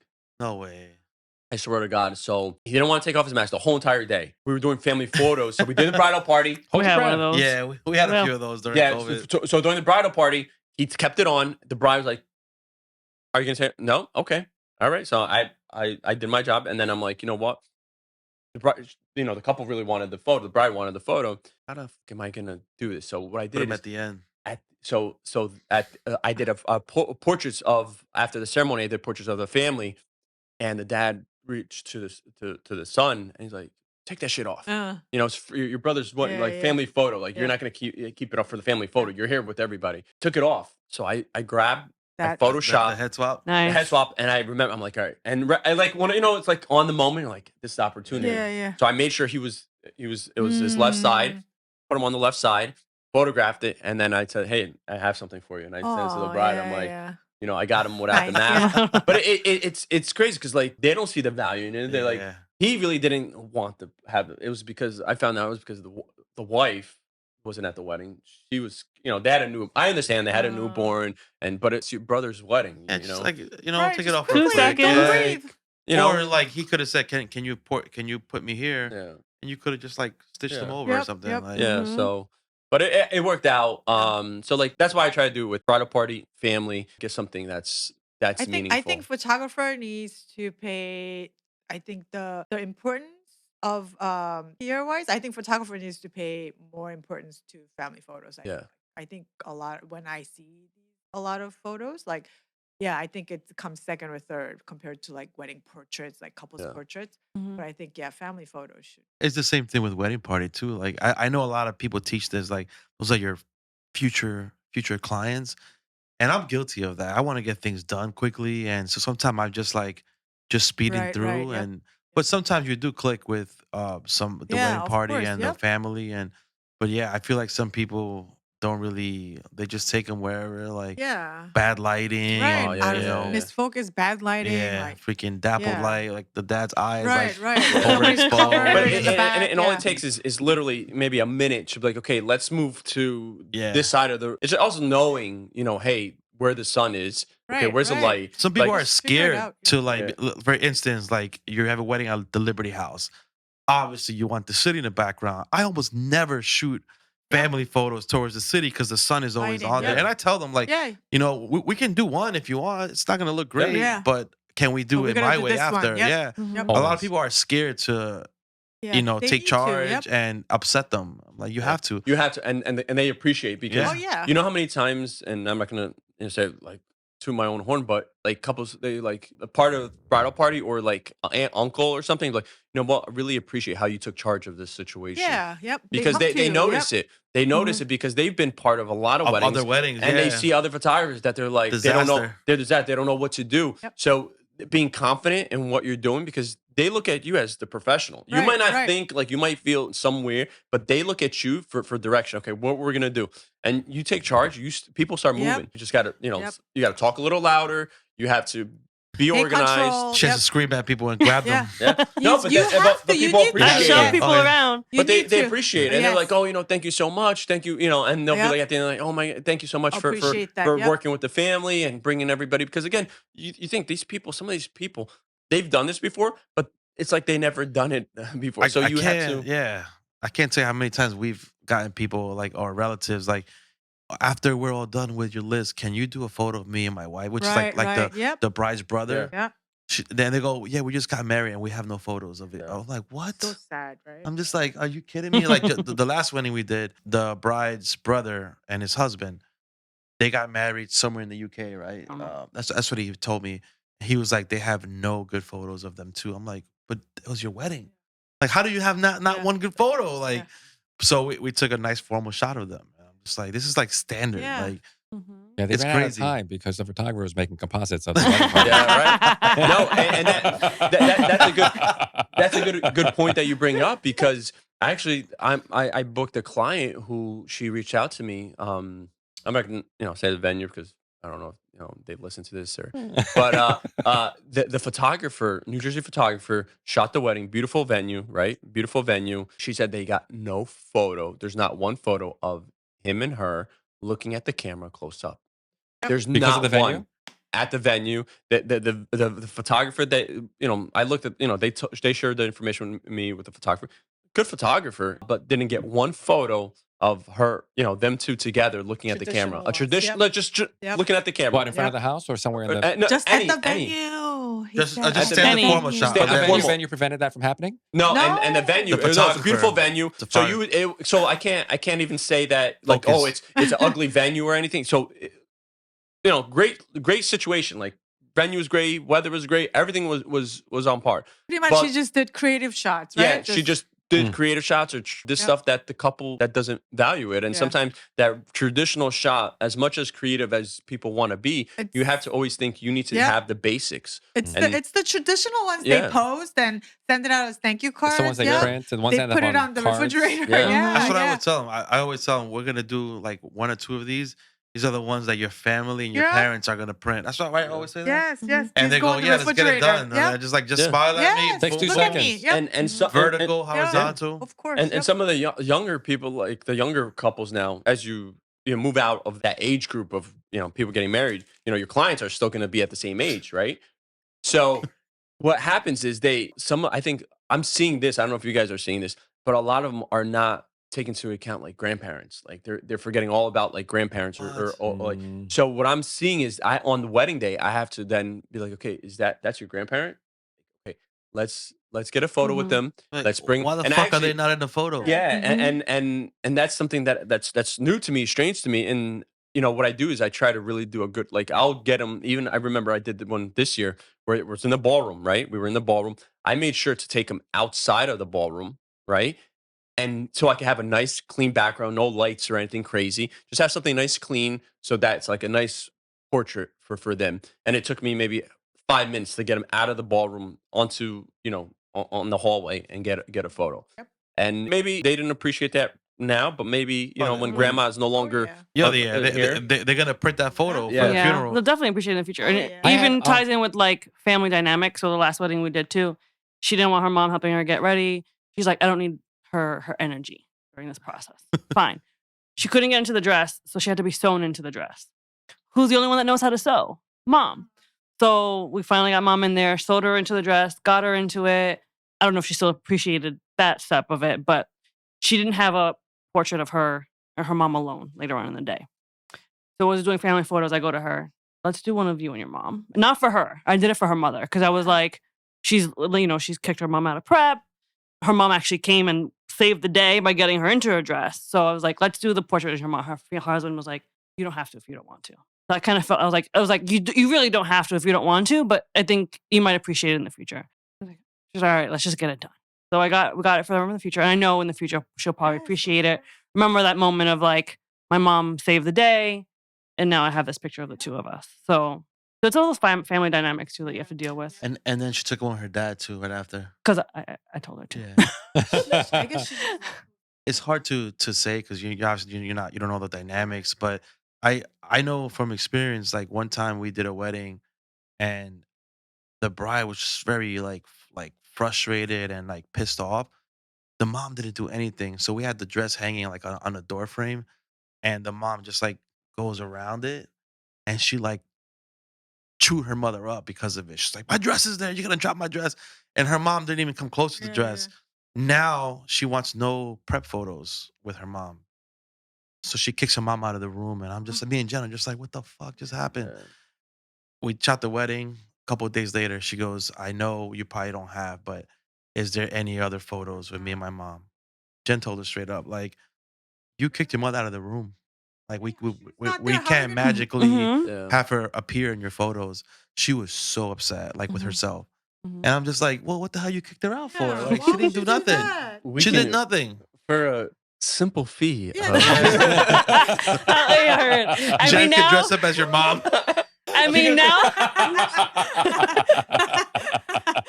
for a simple fee of $5.99. well, the couple's no longer together, so at least she'll have the opportunity, hopefully, in the future to. We can have a mommy Redo and me this. session. But it got to that moment where like when we sat down, we read that email, and it's like Jenn. A lot of time when she answered, when things like that happen, she tries not to like put it on. Like even though we know they're to Yeah. blame, she's not gonna tell them flat out Yeah. it was your fault. But in this situation, we had to like hey, you kicked your mother out. Like I mean, what more do you want? Like And that's something like it's when we talk about like job responsibilities and what we do. And sometimes, you think like, you because experience, right? This happens again. You're like, no, I gotta go and tell Yeah. her, like, look, I know you're upset at you your mom should, right yeah. now. can we take a picture? Yeah, Yeah, we, we we should need get her we need back to take a in. picture. You're gonna value these photos tomorrow, weeks, months, but you're gonna value these photos. So don't let this short term situation that just occurred upset you, or just get the photos. We get it done. You don't have to look at them after your wedding. You're gonna appreciate them. I think Yeah. Better to have it, not Sometimes. need it. You know? Yeah. yeah, Just and take that, and especially with especially crazy family dynamics, there's so much tension sometimes, and it's like what the littlest of things can trigger certain reactions, and just kind of working around that and just making sure that we So, get so what did we learn from Leo DaSilva today? So we don't turn this Nothing. into a 4-hour. So we don't turn this into a 4-hour podcast. Yeah. And then we Invest, have, We learned invest. that Leo could talk. Yeah. And invest as much as you can into your education, into your business. Yes, yes. Always, Yeah. always learn. even if come you don't from think a- that there's always something to learn from someone. Even if you Everyone, don't think there is, there's everything. Yep. always something to learn. And- Even if someone has a little less experience than you do, in Exactly. your mind, there's always something to learn. Even if they're in a completely different field from you, right? You can learn something from them because business is business, sales is sales, business is all that stuff. It's something that you can transfer from one to the other. You can learn. It's another human being that you can learn from. Mhm. Yeah, you can't, because that's another thing that you brought up. That's amazing. Is that there's a lot of photographers out there. They'd be like, "Oh, I don't want to learn from this person because I have more experience in this." It's not about experience. It's about the value that what are they doing that makes them so successful or attracts you to their work. They can have a year experience, but if there's something that they do that you Yeah. appreciate and you value, then that's your go to. Like, okay, all right, it comes back to that ego, like, oh, just because they have more experience, that means I can't take their work. No, it's like I don't look at like I don't even. I've never had that cross my mind. I was like, they're doing that. I want to know how to do that. I feel like we've all been guilty of that. Yeah. When we were an MBA photographer that went to speak, like she kind of had like a vibe of like, I don't want to say she had this person had a big ego, but just came across as like very high end, you know, A little and pretentious. yeah, and that type of personality, I We know. were all like, Yeah, the four of us were just like, because we, you no, know, that was Karis's vibe though. Yeah. Karis was into it. no, but yeah, oh, okay, so three of us. Yeah. I've been Well, following her. well, you liked her fashion. She's and all taking that she's stuff. taking her workshop. But the three of us, like, I feel like we all have a very similar like, personality. Pretentious. It's not a personality that we mesh with, right? But I'm glad I stayed in the class because she gave me a couple of wake up calls when she was teaching, and I was like, you know what, she's fucking right. But she was very real. Yeah. She was straight like very straightforward. business. And very sometimes real, you need to hear that, and it goes. Sometimes people need that talk. It's that critique. You know, they need to be told. Right. Even if nobody wants to be told that they're doing something wrong, right? Right. You know, everybody wants to be like, yeah, you're great, you're amazing, you're Right, the best thing. But Never gonna you know, grow. but those times that somebody catches you on, you know, you mess up or something that could be better, that's where you're gonna hate them for that split second, but you're gonna be like, they're right. And Yeah. I You know learn that from that. delivery is important. A lot of people like, well, it's you know, you got to deliver it right. I think we had this conversation with another guest, you know, like, yes, it's like, I don't mind that you tell me that I need to do something. It's how you tell me to do something, Yeah. right? Oh yeah, like the husband and wife teams. like working with your spouse. Yeah, Right? that's what. I think the reason why that particular speaker wrote this the wrong way, I think it was just maybe a delivery thing. But once you get past that, the content itself was good. Yeah. You know what I mean? Yeah. Don't we get so hung were up on looking like shit, like her shit don't stink. She's talking like her shit don't stink. Who the hell does she think she is? She's trying to get in touch. She's speaking at a lot of Yeah. places. You'll But see she her. was she's a high end photographer from New York City. Her work is pretty good.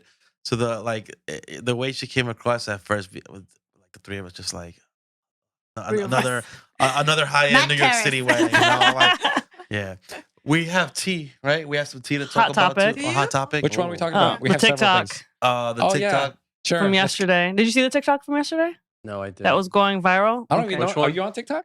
I'm on TikTok. I'm bad. I'm. That's I got another. 3 posts and they're on the phone. You They're know, on the like- summit. That's- You know, like that's, little young kids they're not even TikTok. It's Snapchat. Did you know? Oh, Snapchat still Yeah, it's still- around? Yeah. They went from like, TikTok, now Yeah. they're back on No, Snapchat. But like- that's something It's 'cause of Who is filters. this? my goal too Oh. for 2024 is TikTok, better, more be on better. TikTok. Yeah, because a lot of stuff I could just cross platform, like the like content I reels, create. guess, Yeah, I Cross can. post. You can cross post that Ben, stuff. Yeah. the TikTok that we're referring to circulated yesterday about this woman sipping on her coffee saying, one of my Roman empires is wedding photographers. One photographer quoted me over 10K to shoot my wedding, which means she can make my yearly salary in 5 days. Which in and of itself, I think, wasn't too controversial until you get into the comments. And a lot of back and forth. What hit me the most, of course, you can have people like, oh, I would never spend that. My photographer costs $1,500 and my images are great. And photographers, how they make all this money, just click one button, which is mostly uneducated people. I think what hit the bar with a lot of us was there was photographers in there that were saying, I would never charge that. That's ridiculous, blah, blah, blah, blah. Or what actually constitutes making that amount of money for a wedding, which are people that maybe they aren't experienced as the rest of us, and that but was their this is opinion. But 5-day wedding? no, so what she was saying that if she's client. charging you $10,000 for a wedding, let's say you do 5 weddings that month or whatever, you're making $50K, her which is her salary. yearly salary. So she doesn't understand why it would be Well, how about So I worked much. for a whole year to make how 50 about grand. bumping up? How about bumping up that salary a little Yeah. bit? You Yeah, know, like, about wanting But more go from get- your go get a life. better You know? job. That's what a lot of the comments do. don't come for us. Leave us Yeah. alone. Yeah. That's like No, I think that comes to someone that's small thinking, and just because she makes 50,000, Right. nobody's talking anything about her making her money. You can't then critique somebody for charging a certain what amount for they're a service making. that they provide, an experience that they provide, because everybody is entitled to charge whatever they find is suitable. You know, you're not It's- forced to yeah. hire someone. It's you know? it's supply and demand, guys. Yeah. Like Mhm. if the photographers were not, if that was not sustainable, they wouldn't be at 10 grand. Okay. There's a reason why they're charging what they're charging. There's photographers 15, 20, 25,000 is Mhm. because there's a demand for For them, them, and yeah. more power to them. You know, if they can command that, then bravo. It's and this goes back to any industry. Like with the salon, people are like, oh, you guys charge $80 for a haircut. I pay $20 for a haircut. It's the same thing, but we're busy. Like that's why there's super cuts, and that's why that's and there's nothing wrong with the super cuts. The lemon tree. Is It's that the the name of the same. salon, Lemon Tree? No. Lemon Tree was old school from back in the day. Lemon tree? That's where I used to get my haircuts as a kid. The lemon tree had $5 haircuts. Yeah. My And the haircut was malls. Is that a a Flow New bee. York? Yeah, it was like New New York York. thing. Yeah. Mine was the Flow bee. Floby. Yeah, mom and dad in a garbage bag. No, but it's true. Like and I don't understand why people can recognize this in like big brands. Like I know I'm not gonna go walk into Louis Vuitton every day. I'll probably walk into a Target. Yeah. I know where I'm going. But when it comes to like smaller businesses and services, then they feel like there's a right to pick on like what you can charge them, or say like, I can't afford you 10, but would you do it for 4? And it's like, and that's a bully. Right. yeah, It's a bully. They know they can, small business, they can try And to bully she's you. probably saying that because she's like, oh my God, wedding photographer. Like, she's not going to say that she if doesn't have doctors that. get paid in 1 hour $10,000. Mhm. Oh, he's a surgeon. Like, yeah. The perception in the comments was a lot of like, Yeah. you're just clicking a button. Yeah, or- you're clicking a button for Yeah. $10,000. yeah, you're just a photographer. So you fucking do it then. Yeah. And we talked a lot about everything that we have to deal with: family dynamics, coordinating the day. Leo spent, putting in the work to do the art pieces that he creates for The you. It's not liability. just Yep. showing Yeah. up and We're walking away. like therapists, Yeah. Like the emotional attachment to these images. But Yeah. is it, in their minds, is it worth 10,000? Yeah. Is that That- alone worth yeah, 10,000? depends. Some people it is. My opinion is this. Listen, if you don't want to pay 10,000, don't hire go that one. Go find someone else. Yeah. that charges Mhm. $1,500. And then sometimes that's and sometimes it's like the clickbait, and sometimes it's it's Yeah. trying to Yeah. get the followers, and they need to get Viral. Yeah, Yep. they because at the end of the day, like nothing's gonna change. Nobody's gonna go and do it now because she made a post. They're gonna do it for 5,000 or 2,000, and Yeah. it comes down to Ben, supply and demand, but also there's many. The beautiful thing about the industry, there's people that will charge $500 to shoot your wedding, and there's people that will charge $50,000 to shoot your wedding. Mhm. Now Just- you have to pick. You make your Yeah. decision. Mhm. Choose your pick. Yeah, And because it showed there's a lot of education that used to be made, and a lot of, especially for newer Yes. photographers that were in there, and like, I could never. It doesn't cost me that much to run my business or do a wedding, and it's just like Those are the- clearly what it is? you're in a Also- market where you can't, Yeah. which is You also have other understandable. Fine. photographers are giving BS answers too, that are BS answers that I don't know, like, oh well, my gear costs. Like no one gives a shit like about Yeah. how much your gear costs. Okay? Yeah. And the thing is, you're not going to get new gear for every Every- shoot. yeah. All right. So I mean, yes, you do have expensive gear, but the thing is, you're giving the wrong answer. Answer to the Yeah, question. yeah, Yeah, that was that's annoying not- me too. They were I was like, you guys are not helping our situation. No. Here. It has nothing to do with your gear. All right. Like it has to do with your experience, and it has to do with your experience. Has to do with the experience that you're able to Given. provide. All right. Mhm. And also your market, like where you are too, has a lot to do with it too. Like, yeah, I would understand why someone from like middle of Idaho can't Yeah. charge $10,000. Yeah. I get it. But they also have to respect and understand where we're coming from, where I need to charge that much because it's Shit. expensive to live Fuck here.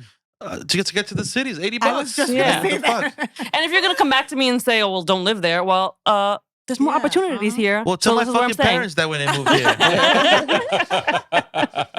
Ro wanted to be in Arkansas or something. I don't want to live where you are in Oklahoma City.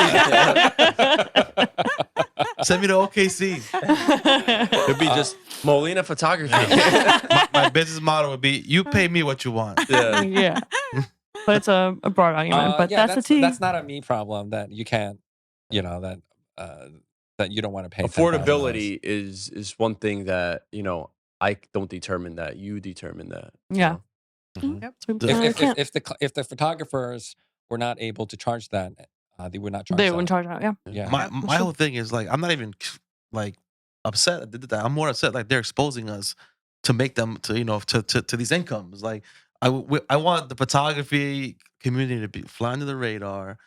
A lot of the old timers still think that photographers don't make a lot of money. Right. Yep. Just leave us alone. Just leave us alone. Like What I tell a lot of people is like, you'd be surprised. A lot of photographers make the same or more than a lawyer, Mhm. Oh, doctor, yeah. Doctors. Yep. like I see. and because when you say that, people are like, No people way. turn no way, because at the end of the day they think like, oh, you make Yep. $50,000 a year. I'm like, try to times that by 4 or 5 or 6. Well, you know, I don't like Rolando said, we don't want to tell people that. Yeah, that's what I'm saying. So the moral of that story is, your budget is your budget. That's kind of your issue. That's your problem. We business owners, we price ourselves the way that we need to price it in order to run a sustainable business and to basically receive what we're worth, be paid, compensated for what we're worth. No two photographers are created equally. And that's why you're going to have photographers who are going to be $500 for a whole day, like Leandro back in 2010. You can get him for, actually, it was $500 for the whole day? Yeah, it was for 6 hours. Yeah, for 6 hours. Yeah. 6 hours. You could have gotten Moses Cruz in 2015 for $60 for the whole day. Like there is a photographer and for every there's a photographer for every client. There's a budget for every client. You just got to find the one that fits everything that you need, that checks off all the boxes that need to be checked off. That's not the photographer's problem that you can't afford them. I don't know why you're giving the photographer grief, but that's not their problem. Yep. Awesome.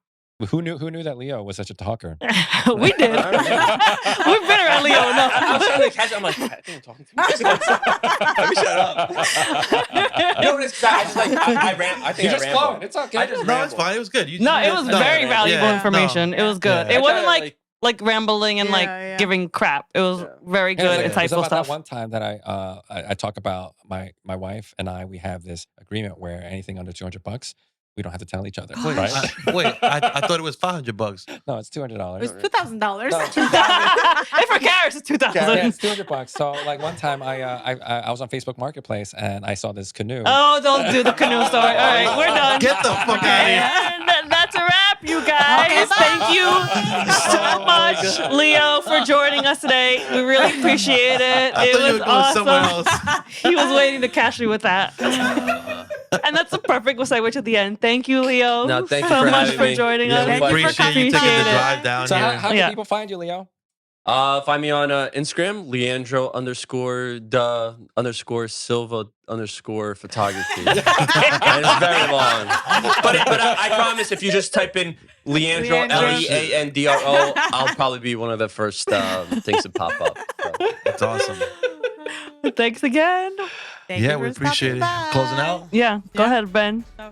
You can find Focus us on Instagram. Instagram at focus.af. And you could find us on website, on the web. Focus. The internet. On the interwebs. Focus-af.com. But that's pretty much a wrap for the show today. Thank you guys all so much for hanging out with us on today's episode. But yeah, that's pretty much it. You guys focus AF? Yep.